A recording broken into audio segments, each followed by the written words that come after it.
The movie begins in a beautiful cafe that serves amazing food, run by good-looking waiters and chefs. But this is no ordinary cafe. It's called the Cafe of Angels. Here, angels who are being punished for their mistakes help humans with their problems. This special cafe exists in a different dimension, not in the human world. Only certain people with special invitation cards can visit. The cafe is called Soul Plate. Meanwhile, a young girl sees a grown man in front of her. She smiles and gently touches his cheek, but his face is still blurry to her. Then, a sweet girl named Supia wakes up and realizes that the girl she saw was just a dream. Supia is a hardworking young farmer who works on her grandfather's farm. One day, her grandfather has to go to the hospital, so he leaves her a letter with an important task. He asks her to continue his work every Wednesday night, as they receive orders for fruits and vegetables on that day. He wants her to pick the best produce and deliver it to their customers. He also gives her a beautiful necklace to show his trust in her. On a Wednesday at midnight, Supia gets an order from a cafe called Soul Plate. The next day, she carefully picks the fruits and vegetables and takes them to the cafe herself. Meanwhile, at the Soul Plate Cafe, the angels receive a notification about the order, showing that a selected human is on the way. The angels are a bit confused because the ingredients for the food have not arrived yet. Using Google Maps, Supia eventually found her way to Soul Plate. When she arrived, the angels felt relieved. One of the angels, Muriel, couldn't help but admire Supia's beauty. However, Supia stayed calm and asked for help with her delivery, not knowing she had entered another dimension and was talking to angels. Soon after, an angel named Raviel got angry with Supia. He questioned how a normal human like her could be there. Supia was confused by Raviel's words because she thought this was just a regular cafe. Then, she suddenly remembered her dream of a man with a faint face who looked like Raviel. She was about to ask Raviel if they knew each other when he quickly grabbed the necklace her grandfather had given her. Raviel asked her where she got the necklace. To Supia's surprise, the necklace was something only angels owned. Seeing how Raviel reacted, Supia became annoyed and told him it was a gift from her grandfather. Muriel took the necklace from Raviel and handed it back to Supia, telling her to take good care of it since there was only one like it in the world. Because of the necklace, Supia could enter this dimension freely. After the tense moment, she introduced herself properly when things calmed down. She explained that she would now take over her grandfather's job of delivering food to Soul Plate. But Raviel, the head chef, ignored her and left without saying anything. Muriel, who was friendly and playful, welcomed Supia warmly. Before leaving, Supia took a moment to look around the cafe and thought it seemed like a place for rich people to hang out. Unexpectedly, Raviel reappeared and explained that the cafe was not just for rich people's children. Supia was shocked because she had only thought that to herself. She asked Raviel again if they had met before, but he firmly told her that they had never met in the past, in her dreams, or in the future. As Supia drove home, she couldn't stop thinking about Raviel's strange comment. She wondered why he said they wouldn't meet in the future, since no one can know what will happen next. Meanwhile, in the car behind her, there was a couple who had been chosen to eat at Soul Plate. They were arguing and didn't notice Supia's car in front of them. They were about to crash, and in a moment of panic, they both screamed. To their surprise, they survived because the collision happened right at the dimensional border. After checking themselves, they were confused since they expected a crash but didn't see any other cars. The couple eventually arrived at Soul Plate, where Angel Ariel greeted them and asked for their invitation. The woman felt upset, thinking her boyfriend was taking her to a fancy restaurant. The man also thought Soul Plate was a special place because of the invitation. However, they found it was just a cafe. They were also tired of their relationship after dating for a long time. Ariel gave them a menu with only one item recommended, tapaki with some snacks. They had no other option but to order it. Raviel, the head chef, quickly prepared their order. When the food arrived, the woman was upset and didn't feel like eating. She couldn't believe they were served street food at a cafe, even though the tapaki looked elegant. The man was also disappointed, but decided to try it since it was already on the table. As he took the first bite, memories of his time with his girlfriend came rushing back.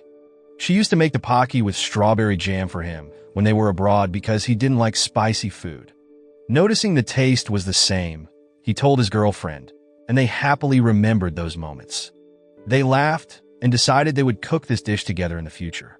In the end, they realized that feeling bored in a long-term relationship was normal, and all they needed was to cherish their good memories.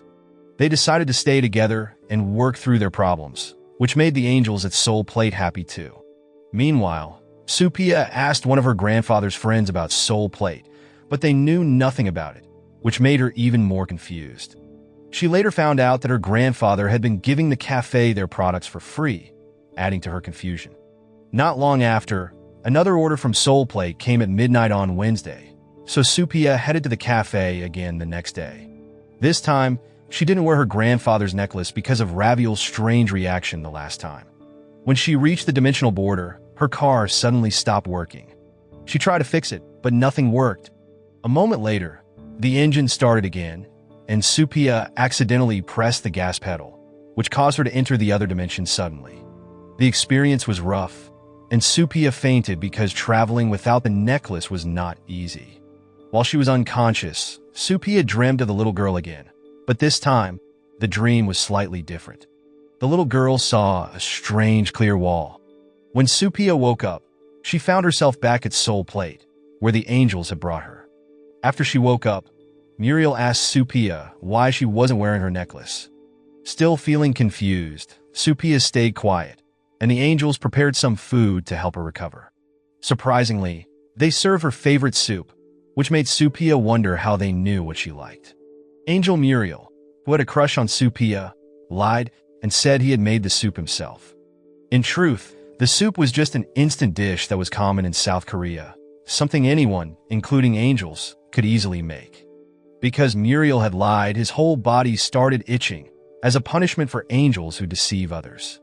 As Supia was getting ready to leave, Raviol appeared and put the necklace around her neck, surprising her. What Supia didn't know was that Raviol had traveled to the human world to get the necklace back for her. Shortly after, another woman entered Soul Plate, feeling angry and upset as she talked on the phone about her sick mother in the hospital. Angel Ariel approached her and offered her a glass of soju, and the angel served her a warm bowl of seaweed soup with meat on top. The taste reminded the woman of her childhood when her mother used to make the same dish, showing her love and care. Feeling guilty, the woman confessed her regrets, saying she felt bad for not taking better care of her mother as she got older. But then, her mother appeared in front of her, forgiving her and telling her not to cry anymore. Moments later, the woman got a call saying her mother had passed away, leaving her confused because she had just seen her mother. Her mother had vanished after their last meeting, and though the woman was sad, she also felt comforted that she had the chance to apologize. Later, the angels gathered to eat together. Soon after, Supia returned, remembering something new about her past.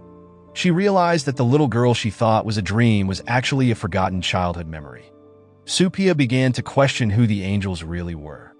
Her questions upset Raviol, who used his powers to touch her forehead and erase her memories again.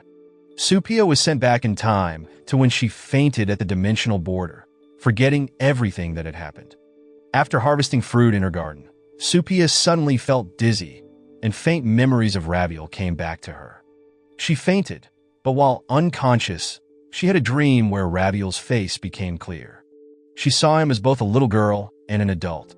When she woke up, Supia was left wondering about the dream and how it connected to reality. Unexpectedly, her grandfather appeared beside her.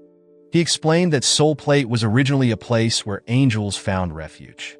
Angels, who had no physical bodies, would sometimes live inside humans to feel what it was like to be human, including eating, drinking, and even feeling love. However, some angels became too attached to these human experiences, which angered God. As punishment, these angels lost their powers and were turned into humans. Supia's grandfather was one of these punished angels, which explained why Supia, as his granddaughter, could see angels. As a child, Supia often played with Raviol, who was invisible to other humans, making people think she was playing alone. As Supia grew up, she and Raviol felt deeply in love and promised to marry each other one day. However, this romantic bond angered God, who did not allow relationships between humans and angels. As punishment, God erased their memories of each other and sent Raviel to work at Soul Plate. In the present, the angels at Soul Plate were close to being released from their punishment. Surprisingly, Supia arrived, having regained her memories. She hugged Raviel in front of the other angels, pretending he looked like her past lover to avoid raising their suspicions.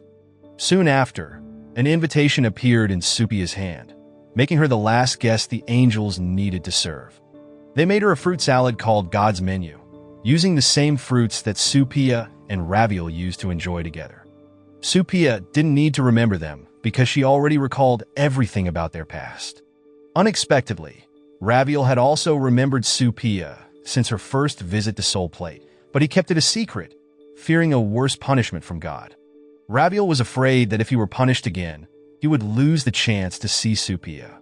Supia told the angels that her past lover had no regrets about her. This made the angels angry, as they couldn't believe her ex felt no guilt after leaving her. In truth, the angels were prepared to harm her ex before returning to heaven, not knowing that the ex Supia spoke of was actually Raviel. While the angels argued, Supia and Raviel exchanged knowing looks and smiled, happy to finally be together again. Soon after, in their next lives, Supia became an angel, and Raviel was reborn as a human guest at Soul Plate. Their love was reignited, and they believed that their strong bond would always bring them together, no matter what form they took or in any lifetime. It was a true example of the power of love and fate. So the moral of the story is, never underestimate the power of a good fruit salad, because apparently, it can reunite star-crossed lovers, heal old grudges, and impress angels who are just trying to work off their cosmic community service hours.